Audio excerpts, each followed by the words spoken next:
Halo sahabat Putra Tani, baku dapa lagi dengan kita Orlan di dalam torang kegiatan brokoli atau ngobrol asik bareng orang lokal yang inspiratif. Nah, ini hari kita ada di salah satu desa di Kabupaten Minahasa Selatan, tepatnya di Desa Malola 1. Ada apa kita di sini? Nanti torang mau cerita apa yang kita lakukan di sini. Lebih tepatnya kita sama-sama dengan ada petani di sini. Petani apa? Petani cap tikus.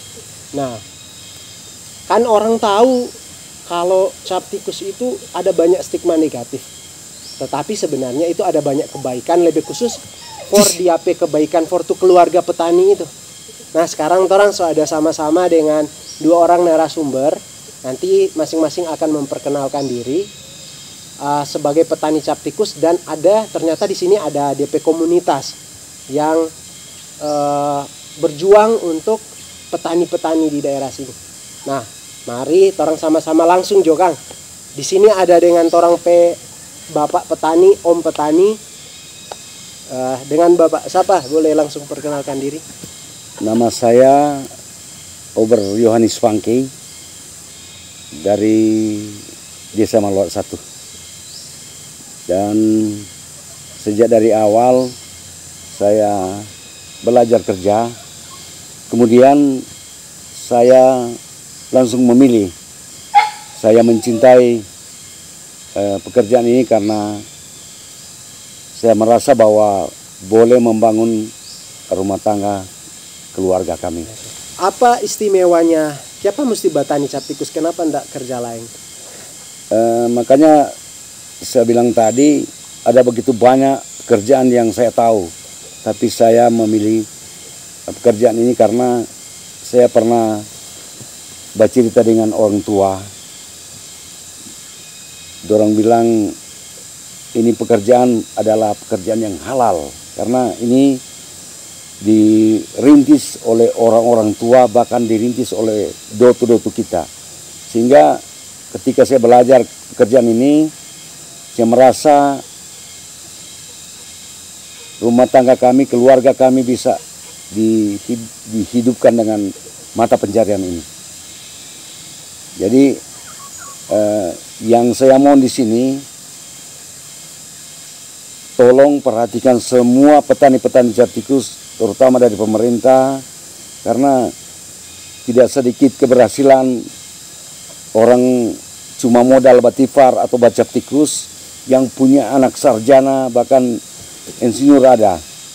Nah, berkaitan dengan itu, di sini tidak hanya cuma ada petani, tetapi ada satu komunitas yang dorang backing untuk membantu sebenarnya petani-petani ini. Karena tadi dari Om Pala tadi cerita, ternyata memang butuh dukungan ini petani-petani cap tikus ini. Dan di sana sekarang ada ketua dari satu organisasi ini. Organisasi apa itu nanti dijelaskan. Silakan Bung Hiskia, perkenalkan diri. Oke, tabe ya. Tapi nama Hiskia Rantung. Kalau organisasi torang penama itu singkatnya Pulinca. Apa itu Pulinca? Perhimpunan Peduli Cap Tikus. Perhimpunan Peduli Cap Tikus. Buah juga. Oh, nah itu buah. Ini buah berangkat batu. dari buah yang ada di Ponseo. Oh, jadi dia bernama Pulinca dan yang tuh buah batu itu. Sampai itu jadi satu nama organisasi apa? Pulinca. Perhimpunan Peduli Cap Tikus. Peduli Cap Tikus. Kenapa itu? Boleh cerita kenapa boleh diadakan itu?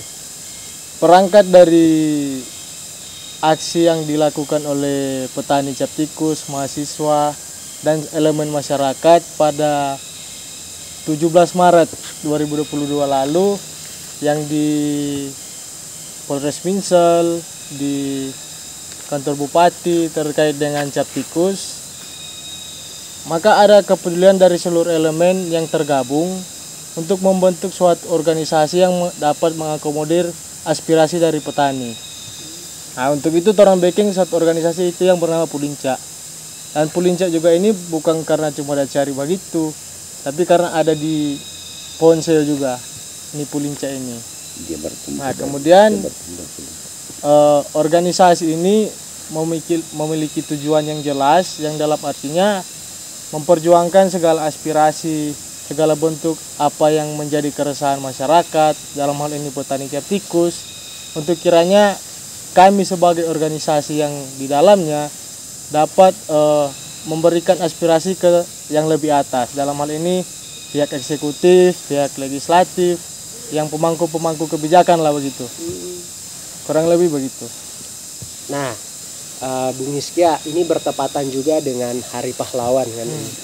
Nah, kira-kira menurut Bung Hizkia sudah tepat tidak kalau petani cap tikus itu disebut sebagai pahlawan?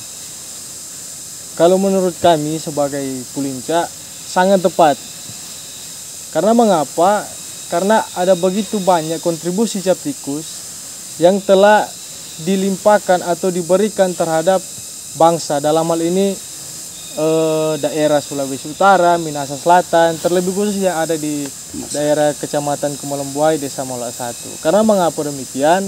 Karena ada begitu banyak kontribusi lewat sumbangan cap tikus dari PAD, bahkan secara sempit dari sumbangannya dari keluarga untuk menyekolahkan anak, dan saya rasa itu telah menjadi suatu hal yang positif bagi kehidupan dan kehidupan masyarakat.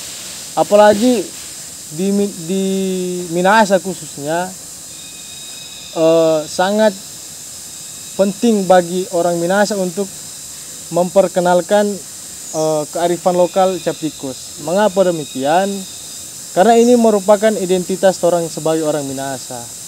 Nah, kita rasa identitas inilah yang membawa orang untuk menjadi pahlawan di daerah orang masing-masing. Artinya orang membawa identitas kita sebagai orang Minahasa yang dalam hal ini mempunyai kearifan lokal untuk diperkenalkan di daerah-daerah lainnya.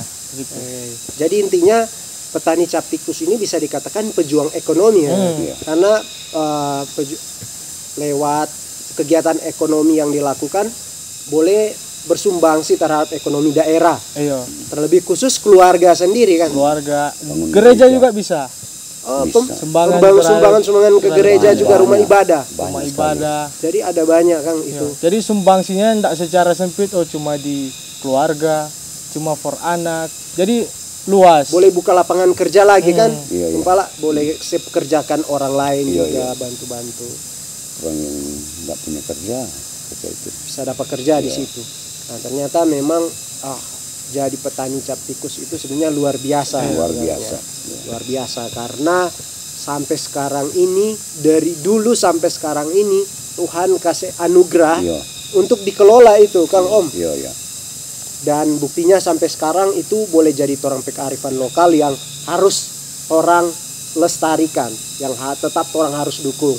Lepas dari bagaimana orang-orang di luar sana mengkonsumsi, karena mungkin ada stigma negatif ini ada ke petani cap tikus, karena mungkin yang konsumen ini kadangkala belum mengontrol untuk dorang baminum dan jadi sotalebe akhirnya kasih yang tak bawa-bawa produsen di sini.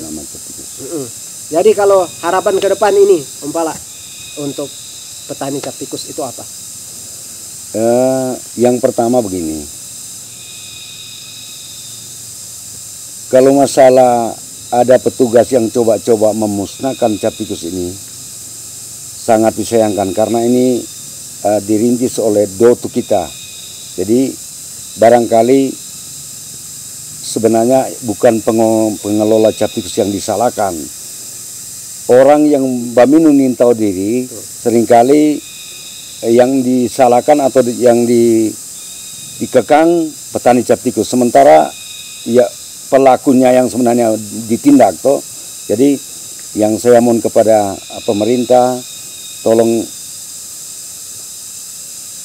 pikirkan baik-baik terhadap nasib petani cap tikus, karena kalau hasil cap tikus tidak sedikit kebutuhan rumah sakit pun orang sakit, bahkan tidak sedikit juga orang-orang tua menyekolahkan anak berhasil. Jadi mudah-mudahan ke depan ketika pemerintah ada perhatian, apa salahnya? Barangkali kita semua yang jadi sejakta sama-sama,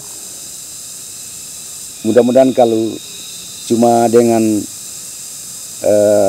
penghasilan cap tikus orang boleh berhasil satu sama lain, barangkali menjadi satu bahan pemikiran buat pemerintah atasan. Mudah-mudahan petani cap tikus bisa diperhatikan tahun-tahun ke depan. Oke. Nah, kalau dari Pulinca sendiri bagaimana harapan ke depan? Kalau dari torang Perhimpunan Peduli Cap Tikus Minahasa Selatan mengharapkan kiranya rancangan peraturan daerah dari Dewan Provinsi Sulawesi Utara ini dapat realisasi, yang dimana sudah beberapa bulan yang lalu, bahkan sudah terhitung 1 tahun ini, ranperda tersebut belum dapat dieksekusi oleh pihak Dewan Provinsi. Nah, dalam hal ini perlindungan terhadap petani dan pengakuan hukum itu harus jelas terhadap petani. Kiranya lewat ranperda ini bisa memberikan jaminan dan perlindungan hukum terhadap petani dan pengepul cap tikus, agar kiranya stigma negatif dari orang lain terhadap cap tikus ini boleh dipatahkan dengan adanya perlindungan dan pengakuan hukum itu sendiri. Kan itu. Nah, jadi itu orang sudah dengar bagaimana keluh kesah dari petani cap tikus, bahkan juga ada satu perhimpunan organisasi yang terus mendukung petani-petani ini, dan kiranya apa yang menjadi harapan dari petani, dari organisasi, kiranya boleh tercapai. Terlebih khusus mungkin ini kolaborasi sinergitas sama pemerintah juga kan, pemerintah, masyarakat umum. Dan terlebih khusus yang menjadi pesan juga bahwa bagi konsumen mungkin ya, bijaklah untuk mengkonsumsi minuman kearifan lokal, karena petani cap tikus itu tujuannya untuk menghidupi kehidupan mereka kan, untuk mendapat pendapatan. Tapi kalau misalnya jadi masalah di luar, tapi kemudian disalahkan petani cap tikus, itu sangat disayangkan. Jadi bijaklah dalam mengkonsumsi minuman kearifan lokal kita. Nah, mungkin untuk sekarang sampai di sini dulu untuk brokoli episode kali ini, dimana orang melihat bahwa petani cap tikus adalah pejuang ekonomi lokal. Semoga bisa bermanfaat dan menginspirasi dan sekaligus memberi informasi bagi kita semua di luar sana. Saya Orlan, salam Putra Tani.